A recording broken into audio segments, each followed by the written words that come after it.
దాక్కుని కారు వైపు స్లోగా డైవర్ట్ చేసి కరెక్ట్గా కారు అక్కడ రాగానే ఒకసారి బైక్ ఇలా కారు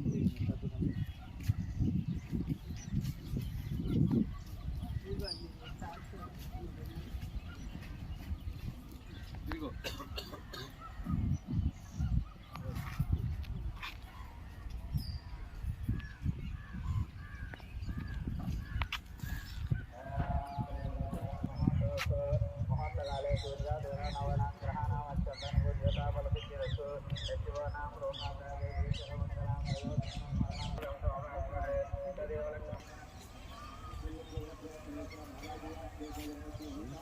ఫోటోగ్రఫీ ప్రావీణ్యం చేస్తున్నట్టుంది.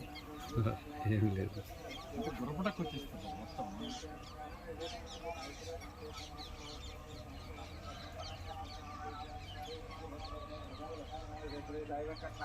దాన్ని పట్టుకున్నారా?